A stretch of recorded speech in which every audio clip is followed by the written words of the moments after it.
got it! Bakit? Shit. Ano nangyari? Taping yung location natin. Paano?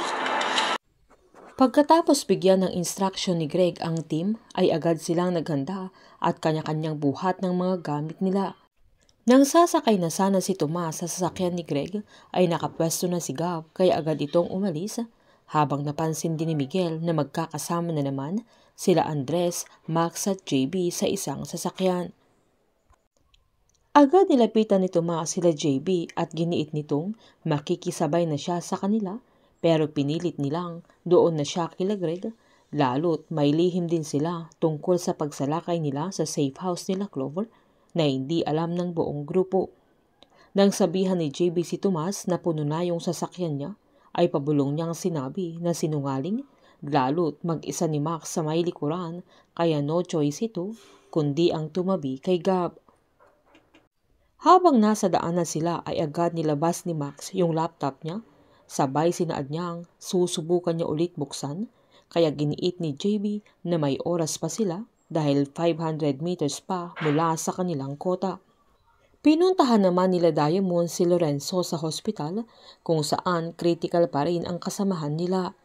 Galit na galit ito lalo't ayaw silang tantanan ng mga gustong magpabagsak sa kanilang grupo, na halos inubos na nila ang buong team para lang makuha yung hard drive, kaya giniit nitong subukan nilang buksan dahil oras na mabuksan nila yung hard drive ay malalaman na nila kung nasaan sila, kaya mahanap nila at papatayin nila ang mga ito kung sino man ang kumuha at umatake sa kanilang safe house.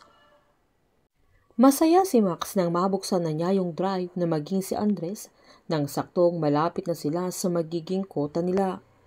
Gulat naman si Max nang automatic na nag-send sa number na nakakonect sa drive kung nasaan yung location nila dahil may tracker yung mismong hard drive, kaya ibang problema na naman lalo't may misyon sila at baka atakehin sila, na ang pinag-aalala nila ay hindi alam ng makagrupo nila ang kanilang pinaggagawa. Agad namang tinanong ni Diamond sa tauhan nila kung nasaan yung cellphone ni Clover dahil doon magsisend yung location. Habang sinabihan naman ni Andres si Max at JB na wala na silang magagawa kaya kailangan na nilang tapusin ng mabilis yung misyon nila dahil hindi sila pwedeng abutan doon.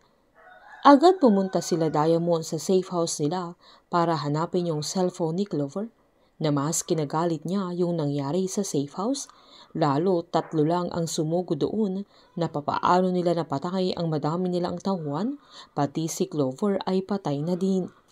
Nang makarating sila Greg sa kota nila ay sinabihan niya ang team na kailangan na nilang mag-set up agad dahil may briefing pa pagkatapos nila.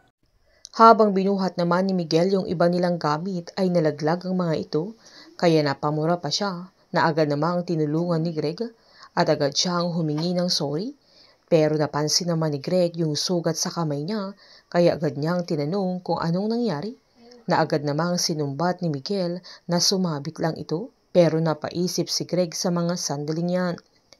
Agad namang nireport ng isang babae sa pulis nang makita yung bangkay ni Jake sa mismong tabi ng sasakyan, pero wala silang makita na ID niya. Para makontak sana nila kung sino ang mga kamag-anak niya, kaya nilapitan ng pulis yung isang babae kung meron silang nakitang ibang tao sa lugar na yun, pero giniit ng babae na wala silang ibang nakita. Habang nang makaakyat naman sila Diamond sa server room ay wala na ang mga hard drive, kaya mas nanggigil ito at nagmura, lalo't malaking gulo ang nangyari at ma-expose na ang lahat ng mga nasa master disk, na ang mas kinagagalit niya ay natalo sila ng 3 tao, kaya pinaliwanag ng kasama niya na halatang expert ang mga sumugod sa kanila.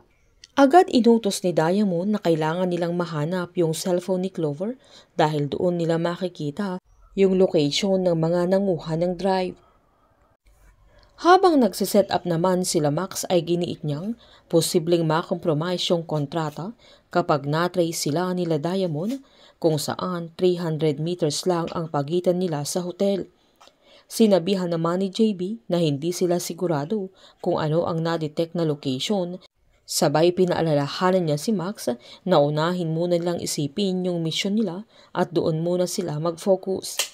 Agad tinanong ni Max kung sasabihin na nila kay Greg na agad namang giniit ni JB na hindi nila pwedeng malaman. Makukompromiso at pwedeng pumalpak na naman ang misyon dahil sa kagagawan nila Max, JB at Andres. Painit ng painit ang mga tagpo, sabay-sabay po nating subaybayan ang advance episode ng Incognito dito lamang po sa aking channel. Patuloy lamang po manood at mag-subscribe para ma-update po kayo sa mga susunod na episode. Marami pong salamat.